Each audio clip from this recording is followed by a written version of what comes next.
A Verdade sobre a Cura Divina, John G. Lake. Chapman disse, pouco antes do seu falecimento, acredito que o dom de cura é uma conquista divina muito maior que o dom de evangelista. Não é de admirar que o professor Bruce tenha dito em seus elementos milagrosos do Evangelho: as curas deveriam ser tão comuns como a conversão. Os milagres de cura de Cristo são sinais de que a doença não pertence à verdadeira ordem da natureza e são apenas uma profecia de que a verdadeira ordem deve nos ser restituída. Não há dúvida de que existe um anseio universal por uma fé de cura e vivificação de nossos corpos mortais como esta.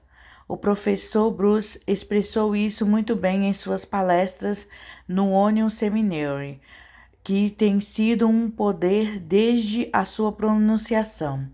Que missionário não ficaria feliz em ser dotado do poder para curar doenças, conforme conferido por Jesus Cristo aos seus discípulos quando ele os enviou em sua viagem para a Galileia? Missão? Eu conheço bem o sentimento. Passei parte da minha aprendizagem como pregador e missionário numa aldeia outrora próspera, mas agora decadente, do oeste da Escócia, repleta de uma população empobrecida e excepcionalmente atingida por doenças. Lá eu lia diariamente cenas que despertavam ao mesmo tempo intensa simpatia e aversão involuntária. Houve casos de câncer, formas estranhas e demoníacas de insanidade. Crianças de colo de 20 anos, com rosto de homem adulto e corpo não maior que o de uma criança. Voltei para casa com o coração doente e sem condições de comer. O que eu não daria para ter por uma hora o carisma dos evangélicos galileus. E com que alegria eu teria ido naquele dia, não para falar as palavras habituais sobre o Pai no céu, sempre pronto para receber seus filhos pródigos, mas para pôr fim à dor, ressuscitar os moribundos e restaurar a razão abalada. Ou será que algum dia eu irei descobrir, ao visitar os sofredores, que eles haviam sido curados, segundo o relato deles em resposta à oração de algum amigo santo? Eu deveria estar muito agradecido para ter sido cético. Eu deveria, então, ter visto que ele mesmo tomou nossas enfermidades e carregou nossas doenças. E deveríamos representar Deus, cujo propósito supremo é, como Jesus mostrou tão claramente, para perdoar todos os nossos pecados e curar todas as nossas doenças. O lugar do dom de cura na grande mensagem da salvação plena e completa de Jesus foi anunciada em vislumbres proféticos ao longo dos séculos cristãos, tão verdadeiramente quanto a vinda do Messias pela boca dos profetas antes do aparecimento de Jesus. Durante os últimos anos, irrompeu em muitos setores com um poder em comum. Já em 1884, o reverendo Stanton, um importante clérigo e presbiteriano que já foi moderado da Assembleia Geral da Igreja Presbiteriana, escreveu em um pequeno volume intitulado Paralelismos do Evangelhos estas palavras notáveis. É meu objetivo mostrar que a expiação de Cristo estabelece igualmente o alicerce para a libertação do pecado e para a libertação da doença, que provisão completa foi feita para ambos, que no exercício da fé nas condições prescritas temos a mesma razão para acreditar que o corpo pode ser liberto da doença, assim como temos a alma que pode ser liberta do pecado. Em suma, que ambos os ramos da libertação estão no mesmo terreno e que é necessário incluir ambos em qualquer concepção verdadeira do que o Evangelho oferece à humanidade. O sacrifício expiatório de Cristo cobre as necessidades físicas e espirituais da raça humana. As faculdades ficam atrasadas nos ensinamentos científicos. O Dr. John Lake definiu os principais ramos do aprendizado da seguinte forma: a filosofia é a ciência do corpo, A psicologia é a ciência da alma. A pneumatologia é a ciência do espírito. Odontologia é a ciência do ser. Nossas escolas e universidades ensinam filosofia, as leis, a direção e os cuidados como o corpo. Nos últimos 30 anos, a psicologia encontrou reconhecimento de modo que não apenas as universidades ensinam essa ciência, mas também há palestras sobre psicologia em todas as cidades e vilarejo. Até mesmo casas comerciais agora oferecem cursos psicológicos para seus funcionários e vendedores. No entanto, a psique do homem morrerá e a alma será mortal. A psicologia é uma ciência natural. Quais são os fatos da pneumatologia? Em primeiro lugar, que o homem é trino em sua natureza e estrutura, espírito, alma e corpo. Em segundo lugar, que o espírito e a alma são divisíveis. Sobre esta questão, a Bíblia diz a respeito da palavra de Deus, perfurando até a divisão da alma e do espírito. Hebreus 4, verso 12. A psicologia, a ciência da alma, diz que a alma é a sede dos afetos, desejos e emoções, a vontade ativa, o eu. Minha alma, disse Jesus, está extremamente triste. Mateus 26, verso 38. E disse Maria, a minha alma engrandece ao Senhor, e o meu espírito exulta de alegria em Deus, meu Salvador. Lucas 1, verso 46 e 47. Um tipo de semi-acadêmico representado pelos modernos cientistas materiais desprezou a Bíblia. Nenhuma universidade dos Estados Unidos é suficientemente avançada em termos acadêmicos para possuir uma cátedra de pneumatologia. O apóstolo Paulo, em Éfeso, foi recebido na escola de Tirano, uma escola de filosofias gregas. A psicologia foi a base de sua filosofia. Tiranos reconheceu o conhecimento de Paulo sobre pneumatologia, a ciência superior, e estabeleceu uma cátedra de pneumatologia. Lá, Paulo ensinou filosofia cristã, pneumatologia e psicologia como doutrina e experiência cristã.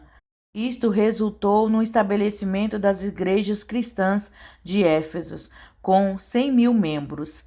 Resultou na nomeação de Timóteo como o primeiro bispo cristão de Éfeso. Um resultado deste ensino na escola de Tirano foi que as filosofias gregas foram descartadas pelo ensino superior do cristianismo. Desta escola veio Tecla, uma nobre grega, uma curandeira ungida por Deus, cujo ministério de cura, segundo os estudantes, estabeleceu um recorde. E ainda há aqueles que negariam o direito do ministério cristão às mulheres. A revelação de Jesus Cristo como Salvador e Curador, através do simples ensino da cruz, superou, na avaliação de Paulo, qualquer outro conhecimento e o levou a declarar: decidi não saber coisa alguma entre vós, exceto Jesus Cristo a este crucificado. 1 Coríntios 2, verso 2. Cristo, o poder de Deus e a sabedoria de Deus. 1 Coríntios 1, verso 24.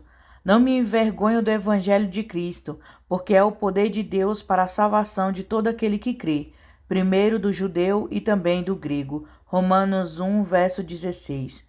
Quem tem autoridade para orar pelos enfermos? Este ministério santo é dado apenas a poucos?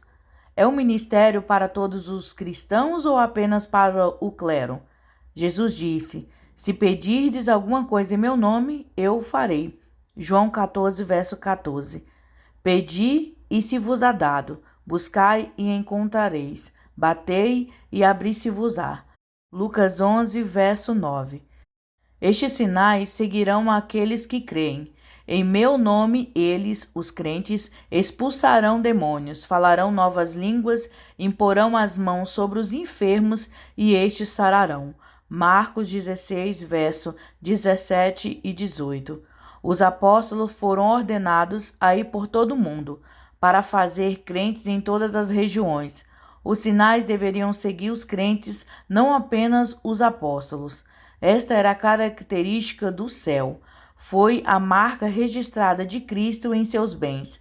Foi a marca, o selo que ardeu na alma do crente com fogo celestial. O batismo no Espírito de Jesus era Cristo, se reproduzindo no crente. Até que ponto essa reprodução deveria ser um fato? Afirmamos que Jesus ensinou que o crente era capacitado pela entrada e habitação do Espírito, de modo que ele era o embaixador de Cristo na terra.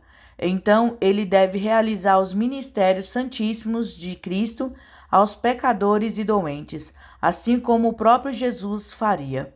Se isto for verdade, então o crente é um sacerdote em todos os aspectos. O crente deve então desempenhar o ministério sacerdotal de Cristo. Espera-se então que o crente cure os enfermos. Jesus disse que um crente deveria impor as mãos sobre os enfermos e curá-los. Eles não morreriam, eles deveriam se recuperar. Eles foram curados através do crente pelo poder fornecido do céu por Jesus Cristo ao crente. Desejamos perguntar: deve o sacerdote crente também perdoar pecados ou pronunciar absolvição ao penitente que busca a Deus? Acreditamos que ele deveria.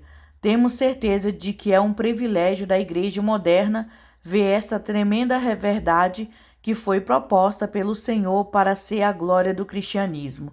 Jesus disse que o crente deveria expulsar demônios. Ele acredita que deveria. Ele faz isso. O diabo é expulso de outras posses. Como ele fez isso? Pelo exercício do poder concedido como sacerdote crente de Cristo.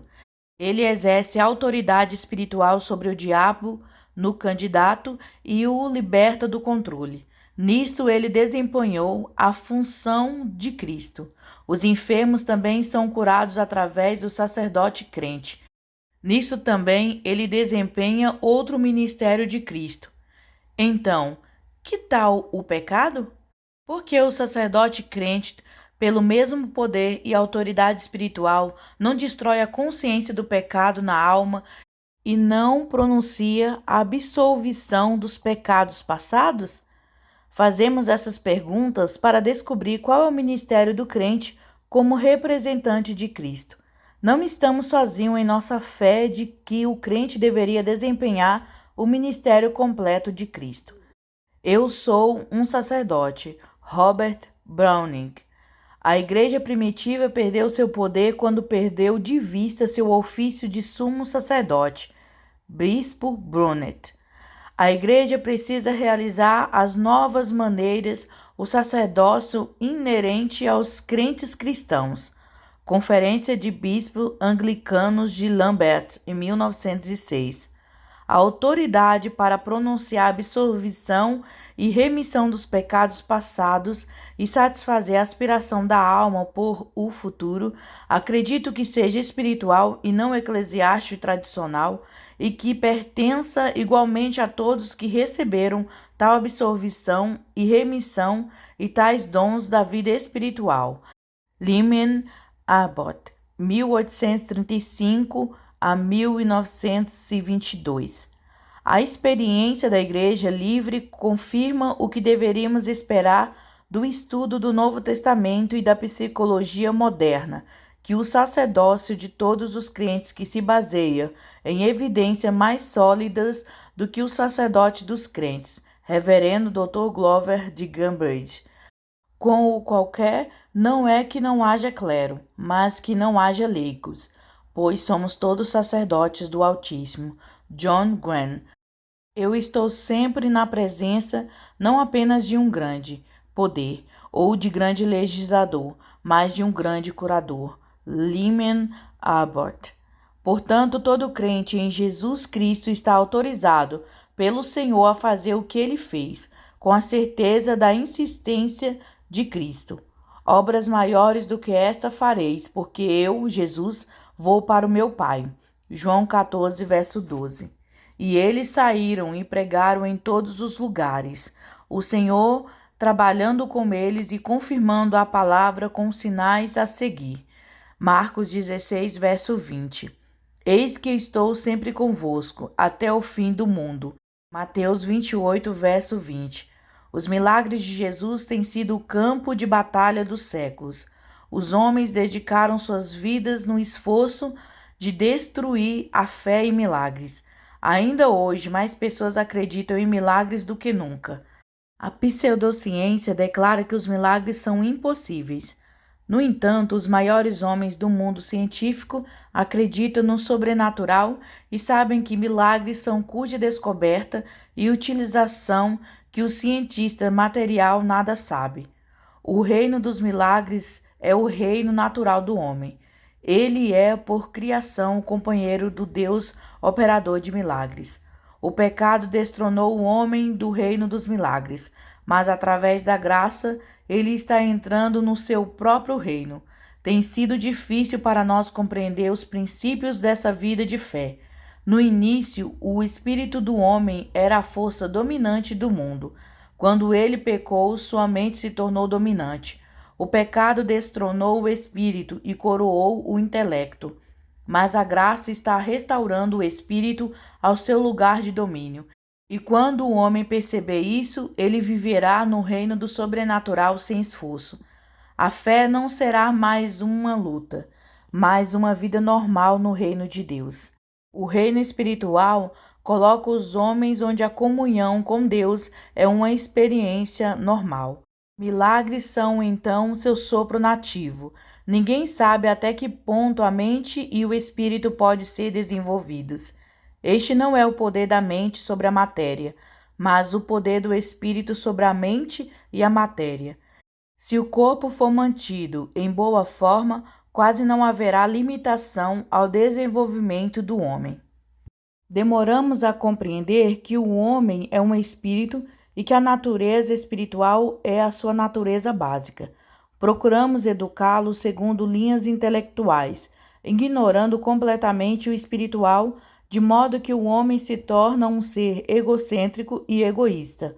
O homem perdeu seu senso de relacionamento e responsabilidade para com Deus e o homem. Isto o torna sem lei. Não podemos ignorar o lado espiritual do homem sem ampliar o intelectual e o físico. Fazer isso sem a restrição do espírito é libertar o pecado e dar-lhe domínio sobre todo o homem.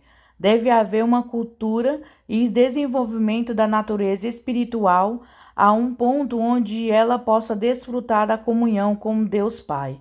Está acima da mente como Deus está acima da natureza. O intelecto do homem está sempre consciente de forças sobrenaturais que ele não consegue compreender. Ele sente o reino espiritual, anseia por sua liberdade e poder criativo, mas não pode entrar até que seja mudado do eu e do pecado. O espírito deve estar entronizado e em ação, e não o intelecto. O espírito acima da mente e da matéria.